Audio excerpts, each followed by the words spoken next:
बिस्मिल्लाहिर्रहमानिर्रहीम। अस्सलाम वालेकुम। आज हम लोग लेक्चर 8 पढ़ने जा रहे हैं, जिसके अंदर हम लोग pharmacology of anti depressant drugs पढ़ेंगे। और इसके अंदर this is the second part of the lecture.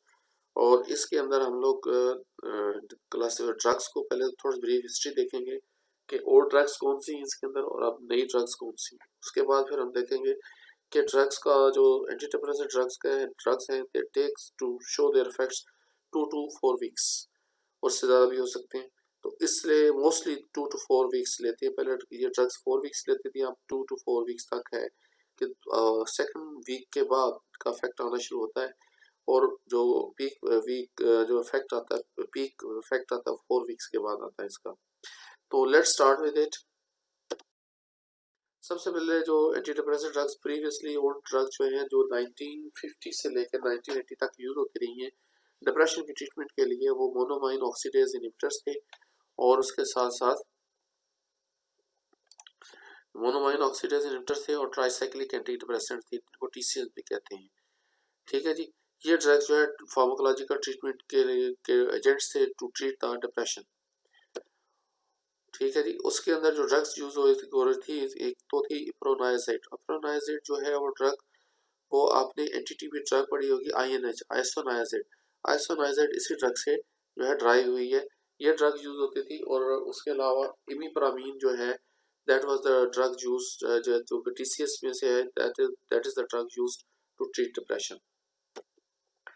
उसके बाद फिर जो नई ड्रग्स आई हैं वो 1980 से लेके 2000 तक दो क्लासेस आई, जिसके अंदर SSRIs एंड SNRIs हैं। SSRIs were derived from selective serotonin reuptake inhibitor. SNRIs means serotonin norepinephrine reuptake inhibitors। ठीक है। और इसके अंदर जो major drug, breakthrough drug थी, दैट वाज प्रोजेक। प्रोजेक क्या थी? Serotonin, selective serotonin reuptake inhibitor है।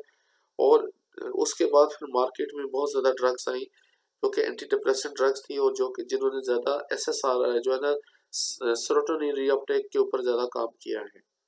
ठीक है। तो ये ड्रग्स आई हैं। इसके अंदर फिर 1987 के अंदर फ्लुओक्सीटिन जो प्रोजेक है वो लॉन्च हुई। उसके बाद फिर 1991 टू 1998 जो है वो बहुत ज़्यादा SSRIs आई। उसके अंदर जो है वो आती है स्टेलोप्राम आती है, वो उसके अंदर जो है एक्सर स्टेलोप्राम आ गई, उसके अंदर जो है वो प्रॉक्सीटीन आ गई। फिर और भी ड्रग्स इसके अंदर आई। और फिर साथ साथ इसके अंदर SNRIs, सर्ट्रालीन आई जो है SSRIs में आई। फिर SNRIs में वेनाला वैक्सीन आई, डोलॉक्सीटीन आई, नेफाजोडोन वगैरह आई, ये ड्रग्स आई। उसके बाद फिर एक और class of drugs I after 2000 जो है वो ड्रग्स आई। उसके अंदर NASSAs है, NRIs है, NDRIs हैं। ये इनकी एब्रिविएशन आगे जाके हमको इनकी फर्दर बात करेंगे जब मॉडर्न डिस्कस करेंगे कि modern therapy of anti depression, modern therapy of depression, उसके अंदर कौन सी ड्रग्स जो है वो यूज होती हैं। ठीक है जी। तो ये ब्रेकअप है कि ओल्ड ड्रग्स जो है वो है monoamine oxidase inhibitors and tricyclic anti depressants.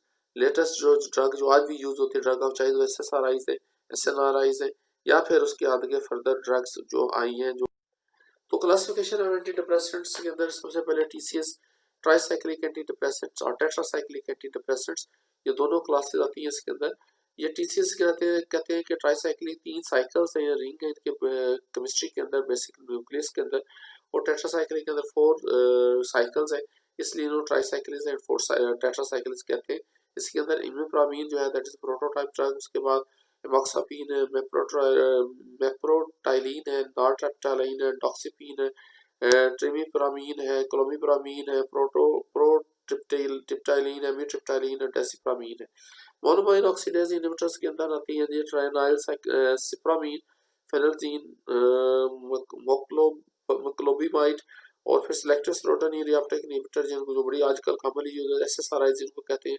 फ्लुओक्सीटिन prototype है, फ्लुओक्साथीन है, स्टाइलोप्राम है, सर्ट्रालीन है, प्रॉक्सीटीन है, एसाइटाइलोप्राम है। उसके बाद फिर आ जाती है जी जो फर्दर न्यू क्लास है, जैसे सेरोटोनिन, नॉरएपिनेफ्रिन रीअपटेक इनहिबिटर, इनमें वेनलाफेक्सिन और डोलॉक्सीटीन है। ठीक है। SNRIs कहलाते हैं। फिर serotonin 2 antagonist and reuptake inhibitors. ठीक है जी। इसके अंदर नेफाजोडोनिन, ट्राजोडोन और नेफाजोडोन आती है। फिर नॉरएपिनेफ्रिन डोपामिन रीअपटेक इनहिबिटर्स आ जाता है, ब्यूप्रोपायोन, ये एक ड्रग है इस क्लास की।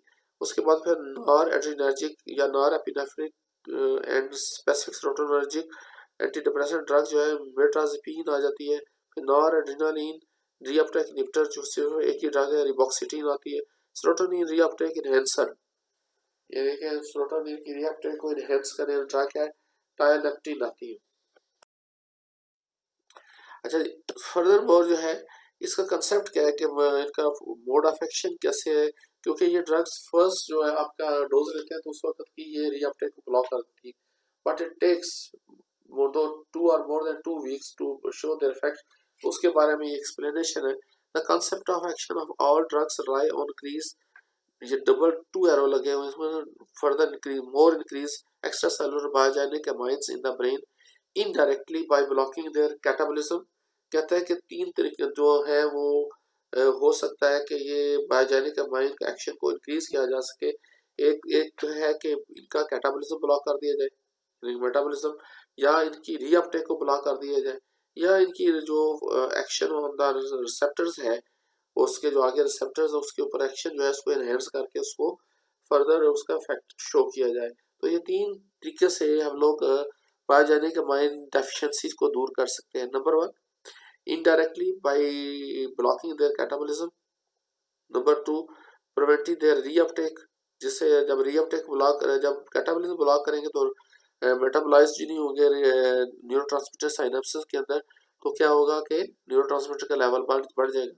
दूसरी सूरत हाल है कि डायरेक्टली बाय प्रिवेंटिंग जो रीअपटेक ट्रांसपोर्टर्स हैं उनको ब्लॉक कर दिया जाए। जब उनको ब्लॉक करेंगे तो न्यूरोट्रांसमीटर की रीअपटेक नहीं होगी और साइनेप्सिस में उसके लेवल बढ़ जाएंगे। तीसरा तरीका है कि इनका जो इफेक्ट है जो न्यूरोट्रांसमीटर का आगे जो रिसेप्टर्स के साथ, उसकी जो रिसेप्टर के साथ बाइंडिंग है उसको इंक्रीज करके हम लोग ये इफेक्ट ले सकते हैं। ये 3 सूरतें हैं जिससे हम लोग एंटी डिप्रेशन को दूर कर सकते हैं। अच्छा, सेकंड पॉइंट क्या है, कहता है all drugs take weeks, that is 2 weeks to manifest their clinical effect. 2 to 4 weeks वैसे लेती है manifest their clinical effect to control depressive manifestations. क्या कहता है कि जितनी भी ड्रग्स हैं सारी ड्रग्स जो है 2 वीक्स या से ज्यादा टाइम लेती हैं to show their clinical effect. वो क्लिनिकल इफेक्ट क्या है कि डिप्रेशन को कंट्रोल, डिप्रेशन की जो मैनिफेस्टेशन, डिप्रेशन की जो सिम्टम्स हैं उसको कंट्रोल करते हुए 2 वीक ले जाती है। Even though their pharmacological action starts immediately. कहता है कि जो उनका फार्माकोलॉजिकल एक्शन है, यानी कि जो रीअपटेक को अगर बुलाकर ट्रांसपोर्टर को बुला कर रही है तो फौरी तौर पर पहली डोज बुला कर देती है, लेकिन इट टेक्स 2 वीक्स और मोर। वो क्या शो करता है कि they indicating that secondary adaptive changes must occur before benefit is gained. कहता है कि ये क्या शो करता है कि सेकेंडरी अडॉप्टिव चेंजेस होती है जिसके बाद ये बेनिफिशियल इफेक्ट जो है वो प्रोड्यूस होता है या हासिल होता है। वो क्या है, the delay presents the time needed for the inhibitory somatodentric autoregulatory 5HT1A receptors or axonal autoregulatory 5HT1D receptors are also alpha-2 adrenergic receptor to be down regulated। कहता है ये जो टाइम लेता है 2 हफ्ते या इससे ज्यादा, ये क्यों लेता है कि जो सोमैटोडेंड्रिक डेंड्राइट्स के ऊपर, ऑटो रेगुलेटरी डेंड्राइट्स के ऊपर जो ऑटो रेगुलेटरी रिसेप्टर है जिसको हम लोग कहते हैं सेरोटोनिन 1A रिसेप्टर या 5HT1A रिसेप्टर, वो या एक्सोनल ऑटो रेगुलेटर या एक्सॉन्स के ऊपर 5HT1D रिसेप्टर्स होता है वो, या फिर प्री साइनेप्टिक, ये सारे प्री साइनेप्टिक रिसेप्टर्स हैं, या फिर प्रीसिनेप्टिक अल्फा-2 adrenergic रिसेप्टर जो है वो डाउन रेगुलेटेड हो जाए। यानी कि ये ड्रग्स क्या करती है, इन रिसेप्टर्स को डाउन रेगुलेट कर देती है। प्री साइनेप्टिक जो डेंड्राइटिक रिसेप्टर्स है उनको, जिसमें 5HT1A है, या फिर एक्सॉन्स के ऊपर 5HT1D है उसको, या अल्फा-2 रिसेप्टर्स को जो प्री साइनेप्टिक रिसेप्टर को डाउन रेगुलेट कर देती है।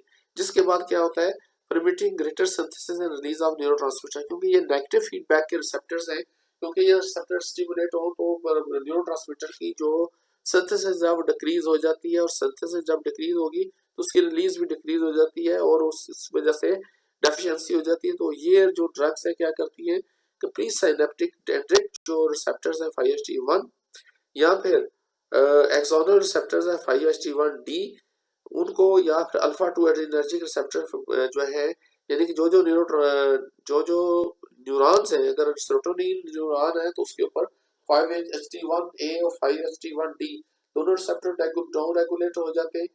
और अगर एड्रीनर्जिक न्यूरॉन है तो उसके pre synaptic alpha 2 adrenergic receptor down regulate हो जाते हैं, जिसकी वजह से क्या होता है, ये ड्रग्स डाउन रेगुलेट कर देते हैं, जिसकी वजह से न्यूरोट्रांसमीटर की इन न्यूरॉन्स के अंदर, यानी कि सेरोटोनिन न्यूरॉन एड्रीनर्जिक न्यूरॉन्स के अंदर जो है वो सेरोटोनिन और नॉरएपिनेफ्रिन की सिंथेसिस और जो उसका स्टोरेज और रिलीज जो है इंक्रीज हो जाती है इन द सिनेप्टिक लेफ्ट।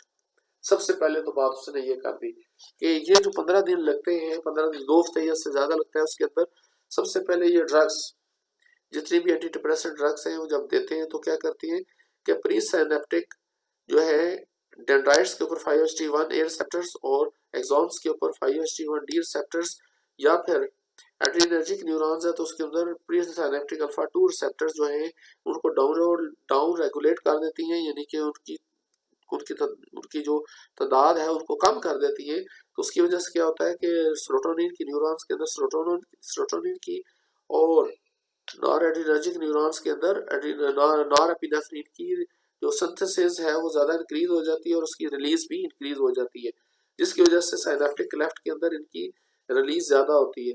उसके बाद क्या होता है कि कहता है adjusting back normal post synaptic serotonergic and adrenergic receptor by down regulation beta 1 and 5HT receptors number and firing, that thus therapeutic effect is produced। होता क्या है, कहता है जब सेरोटोनिन और की रिलीज और नॉरएपिनेफ्रिन की रिलीज सेरोटोनर्जिक नॉरएपिनेफ्रिनर्जिक न्यूरॉन्स या नॉरएड्रीनर्जिक न्यूरॉन्स से इंक्रीज हो जाती है, तो फिर ये क्या करती है आगे फर्दर पोस्ट साइनेप्टिक जो है बीटा 1 रिसेप्टर्स और 5HT रिसेप्टर्स जो कि एड्रीनर्जिक न्यूरॉन्स या फिर आगे जो further post synaptic adrenergic neurons हैं या सेरोटोनिनर्जिक न्यूरॉन्स है उसके ऊपर जो बीटा 1 या FIH रिसेप्टर्स है वो डाउन रेगुलेट हो जाते हैं, उनकी फायरिंग डिक्रीज हो जाती है, जिसकी वजह से ये थेरापेटिक इफेक्ट प्रोड्यूस होता है। तो ये इसका मोड ऑफ एक्शन है। इसको दोबारा रिपीट कर देता हूँ ताकि आपको समझ आए कि जितनी भी एंटी डिप्रेसेंट ड्रग्स हैं जब हम देते हैं तो ये दो काम करती हैं, अगर और दोनों अपने अपने न्यूरॉन्स के ऊपर, अगर दोनों न्यूरॉन्स के ऊपर दोनों ड्रग्स काम करती है तो दोनों इफेक्ट अगर एक के ऊपर करती है तो अपना अपना एक ड्रग के ऊपर इफेक्ट प्रोड्यूस करती है। तो सबसे पहले ये क्या करते हैं, जब हम मसलन आप लोग TCA की एग्जांपल लेते हैं, TCA जो है वो सेरोटोनिन और नॉरएपिनेफ्रिन दोनों की रिएप्टेक को बुला करती है और इट टेक्स 15 डेज और या 2 वीक्स और more than 2 weeks to produce their effect.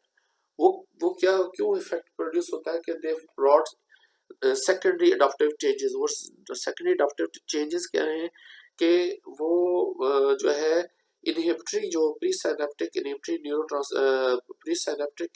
जो रिसेप्टर्स हैं उनको ये डाउन रेगुलेट कर देती है। मसलन अगर सेरोटोनिन की न्यूरॉन्स है तो 5HT1A और 5HT1D रिसेप्टर जो है, जो कि 5HT1A रिसेप्टर जो है डेंड्राइट्स के ऊपर है, 5HT1D जो है वो एक्सॉन्स के ऊपर उनको डाउन रेगुलेट कर देती है।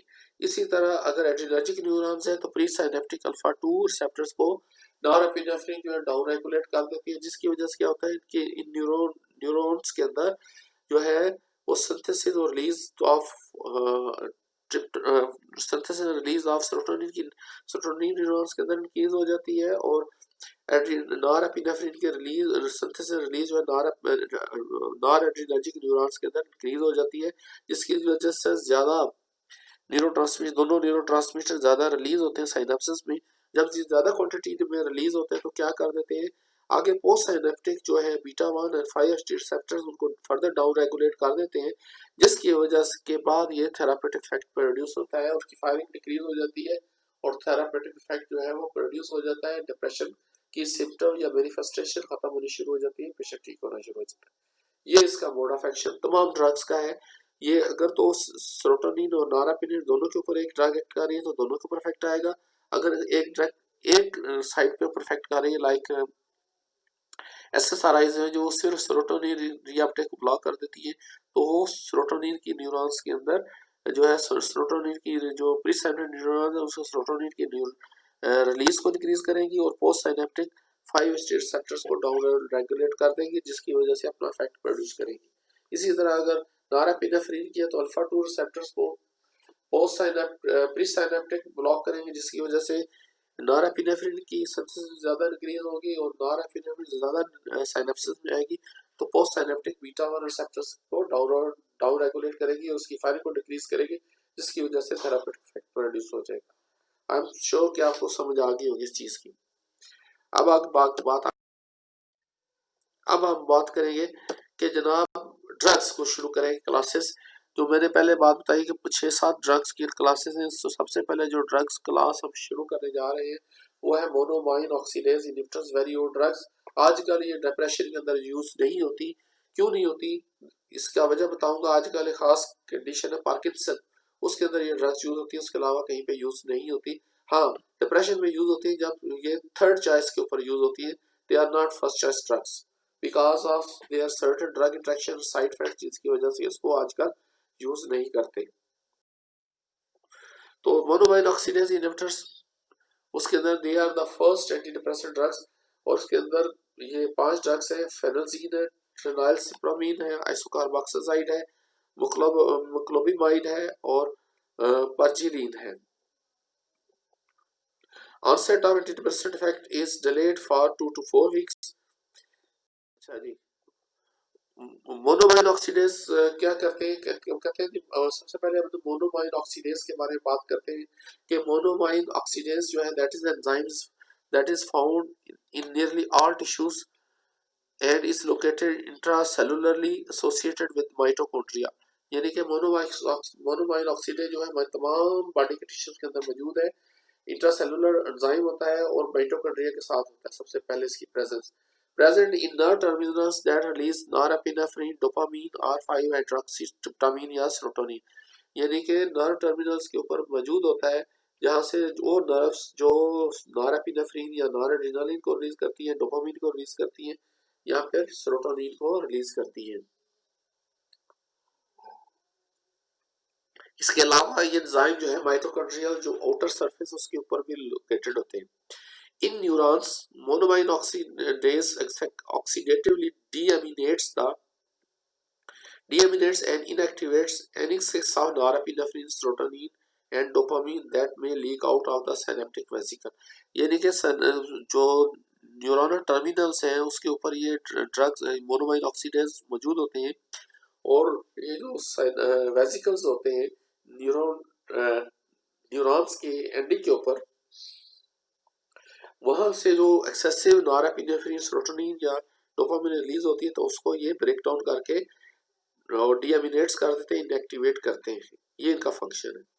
Monoamine oxidase is not involved in the inactivation and release of neuron, but ये in the inactivation of release neurotransmitter. यानी कि ये बड़ा इंपॉर्टेंट पॉइंट है कि मोनोमाइन ऑक्सीडेज जो है वो इनएक्टिवेशन जो रिलीज न्यूरोट्रांसमीटर होता है उसकी इनएक्टिवेशन के अंदर इन्वॉल्व नहीं होता। फिर बात करता हूँ, ये मोनोमाइन ऑक्सीडेज एंजाइम जो है वो जो न्यूरोट्रांसमीटर साइनेप्सिस के अंदर रिलीज हो जाता है उसकी इनएक्टिवेशन नहीं करता। विद इन द न्यूरॉन जो एक्सेसिव न्यूरोट्रांसमीटर होते हैं, जो मोनोमाइन न्यूरोट्रांसमीटर जिसमें नॉरएपिनेफ्रिन, सेरोटोनिन, डोपामिन है, उसको इनएक्टिवेट करके उसको इनएक्टिवेट कर देता है और उसको रिलीज नहीं होने देता। मोनोमाइन ऑक्सीडेज इनहिबिटर्स कहता है कि नॉर्मल मोनोमाइन न्यूरोट्रांसमिशन बताइए ये क्या होता है कि ये नर्व टर्मिनल है, ठीक है, ये मोनोमाइन ऑक्सीडेज है। ये अगर इससे सक्सेसिव रिलीज होता है तो मोनोमाइन ऑक्सीडेज इसको इनएक्टिवेट करके इसके मेटाबोलाइट बना देता है ताकि न्यूरोट्रांसमीटर रिलीज होके स्टोर हो सके, उसको रिलीज नहीं होने देता, ठीक है। अच्छा, मोनोमाइन ऑक्सीडेज इनहिबिटर्स कैसे काम करती है? मोनोमाइन ऑक्सीडेज इनहिबिटर्स जो है वो इस एंजाइम्स को इनएक्टिवेट कर देती है, जिसकी वजह से न्यूरोट्रांसमीटर जो है वो जो एक्सेसिव न्यूरोट्रांसमीटर होता है वो वेसिकल से वो उसको डिस्ट्रॉय नहीं होता और वो रिलीज होता है और अपना एक्शन साइनेप्सिस के अंदर जाके न्यूरोट्रांसमीटर अपना एक्शन शो करता है। तो ये मोनोमाइन ऑक्सीडेज इनहिबिटर्स का एक्शन है कि ये मोनोमाइन ऑक्सीडेज एंजाइम जो है विद इन द न्यूरॉन्स उसको ब्लॉक कर देता है, उसको इनहिबिट करता है, जिसकी वजह से न्यूरोट्रांसमीटर न्यूरॉन्स के अंदर मेटाबोलाइज नहीं होता और जब रिलीज होता है तो एक्सेसिव अमाउंट में रिलीज होता है, जिससे आगे पोस्ट सिनेप्टिक रिस्पांस प्रोड्यूस होता है। मोनोमाइन ऑक्सीडेज एंजाइम, आप उसके बारे में बात करते हैं कि there are two types of monoamine oxidase enzymes, monoamine oxidase A and monoamine oxidase B.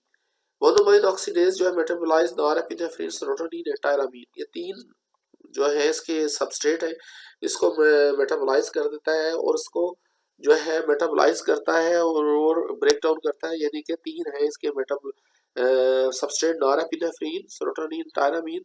कौन सा एंजाइम करता है monoamine oxidase A?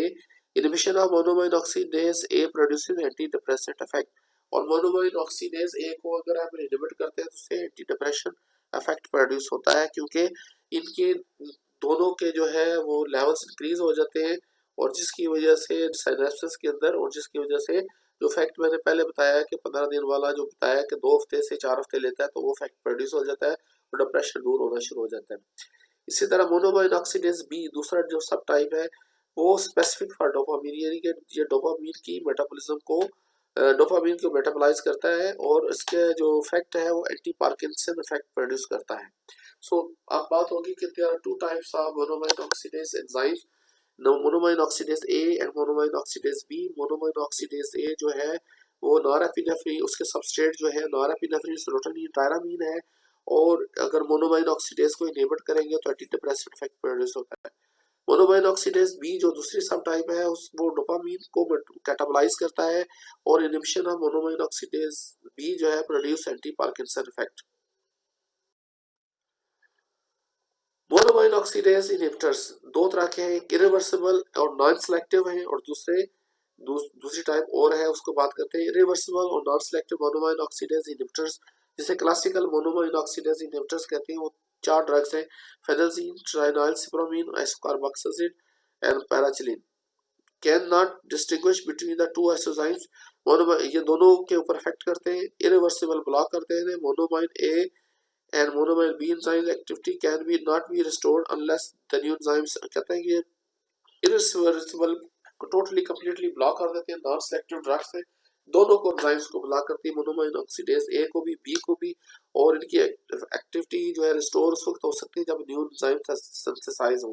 Therefore the effect of monoamine oxidase persist for a period of 2 to 3 weeks after stopping treatment where a new fresh enzyme has to be synthesised. वो कहते हैं कि जी जो non selective irreversible monoamine oxidase blockers हैं वो ये 4 drugs हैं। ये ड्रग्स अगर आप देंगे ये दोनों एंजाइम्स को ब्लॉक कर देती है, इरिवर्सिबली ब्लॉक कर देती है, यानी इसका साथ वो कोवेलेंट बॉन्ड बनाती है और इरिवर्सिबली ब्लॉक कर देती है। और ये ड्रग्स जब आप दे रहे हो तो आपने 2 से 3 हफ्ते की ब्रेक लगानी है, ताकि ये एंजाइम 3 हफ्ते के बाद दोबारा बन जाएंगे, तो उसके बाद फिर आप नई ड्रग्स जो है वो आप स्टार्ट कर सकते हैं। इसके अंदर अगर आप स्टार्ट करेंगे तो उनके ड्रग से ड्रग इंट्रैक्शन हो जाएंगे और ये न्यूरोट्रांसमीटर ज्यादा क्वांटिटी में आ जाएंगे और उससे साइड इफेक्ट प्रोड्यूस होंगे। इसलिए जो भी कोई ड्रग स्टार्ट करे तो मोनोमाइन ऑक्सीडेज जो है 2 से 3 हफ्ते के लिए बंद करने पड़ते हैं, स्पेशली ये ड्रग। दूसरे जो है वो reversible and selective inhibitors of monoamine oxidase A, ये आजकल की ड्रग है मक्लोबिमाइड। ये शॉर्ट एक्टिंग है लेकिन फिर भी ये सेकंड चॉइस तो थर्ड चॉइस के ऊपर है, फाइनल फर्स्ट चॉइस के ऊपर ये ड्रग यूज नहीं होती बिकॉज ऑफ साइड इफेक्ट्स। वो आगे जाके बात करूंगा। Because of severe drug interaction. Selective inhibitor of monoamine oxidase B, ये है डेप्रिनिल एंड सैलिजिलिन। डेप्रिनिल जो है न्यूरो डिजनरेटिव डिसऑर्डर में यूज होती है और सैलिजिलिन जो है वो सिलेक्टिव बीटा बी को यूज करती है, इसलिए इसको पार्किंसन ट्रीटमेंट में यूज करते हैं। इसको भी उसके अंदर या फिर न्यूरो डिजनरेटिव डिसऑर्डर्स में यूज करते हैं। Side effects of monoamine oxidase inhibitors, इनके साइड इफेक्ट्स क्या क्या है? Number 1 hypotension. ठीक है, कैसे? After monoamine oxidase inhibition other amines such as dopamine are able to accumulate in the peripheral sympathetic nerve terminals and displace vascular norepinephrine, thus reducing norepinephrine release and sympathetic activity blocked.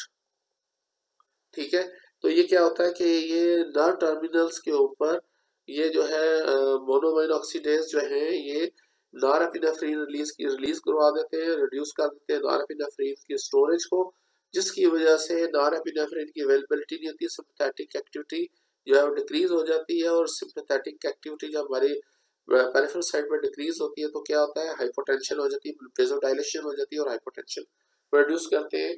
ये इनका mechanism है जिससे ये hypotension ये drugs produce करती है। ये vascular जो हमारे पास स्टोन होती है जो ब्लड वेसल्स के अंदर वो डिक्रीज हो जाती है, ब्लड वेसल डायलेट हो जाती है। और उसकी वजह क्या है कि डोपामीन जो है वो पेरिफेरल सिंपैथिक नर्व में एक्यूमुलेट करती है और इसको नॉरएपिनेफ्रिन को जो वेसिकल है उसके अंदर स्टोर नहीं होने देती है, उनको डिस्प्लेस करके खुद स्टोर होती है, जिसकी वजह से नॉरएपिनेफ्रिन जो है वो अवेलेबल नहीं होती है और सिंपैथेटिक टोन जो है एक्टिविटी डिक्रीज हो जाती है, सिंपैथिक टोन ब्लॉक हो जाती है, हाइपोटेंशन प्रोड्यूस होती है। दूसरा इनके एंटीमस्क्रेनिक इफेक्ट्स है लाइक एट्रोपी, और उसके अंदर क्या है, dryness of mouth, blurred vision and urinary retention, constipation produce करती है। CNS के अंदर insomnia, tremors, excitement and convulsion due to excessive जो उसकी वो भी सिंपैथेटिक एक्टिविटी की वजह से होती है। Weight gain associated with increased appetite, appetite को इंक्रीज करते हैं जिसकी वजह से वेट गेन होता है। अच्छा, ड्रग इंटरेक्शन इसके अंदर number 1 pethidine, monoamine oxidase interact with opioid receptor agonist pethidine which may cause severe hyperpyrexia, hyperpyrexia जो है बॉडी टेंपरेचर इंक्रीज कर देती है, रेस्टलेसनेस करती है, coma, hypotension. The mechanism is still unclear कैसे होता है ये, but it is likely that an abnormal pethidine metabolism is produced. Abnormal pethidine metabolite is produced because of inhibition of normal demethylation pathway.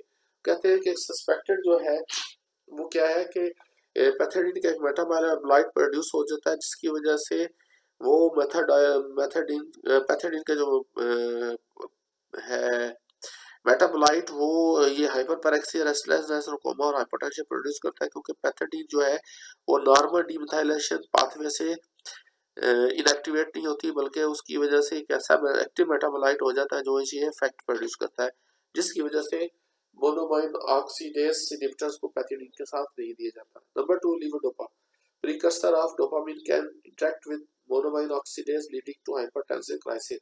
के monoamine oxidase levodopa जो है वो dopamine का precursor है और डोपामिन के लेवल को इंक्रीज कर देता है, जिसकी वजह से जब मोनोमाइन ऑक्सीडेज इनहिबिटर देंगे वो भी डोपामिन के लेवल को इंक्रीज कर देंगे, जिसकी वजह से न्यूरोट्रांसमीटर्स के अंदर जो ब्लड के अंदर और सीएनएस के अंदर न्यूरोट्रांसमीटर्स के लेवल बढ़ जाएंगे और वेसोकंस्ट्रक्शन शुरू हो जाएगी और हाइपरटेंशन क्राइसिस हो जाएगी। तीसरा है amphetamine and ephedrine, indirectly acting as sympathomimetic drugs and can interact with monoamine oxidase inhibitor, causing the liberation of accumulated monoamines in the neural terminals leading to hypertensive crisis।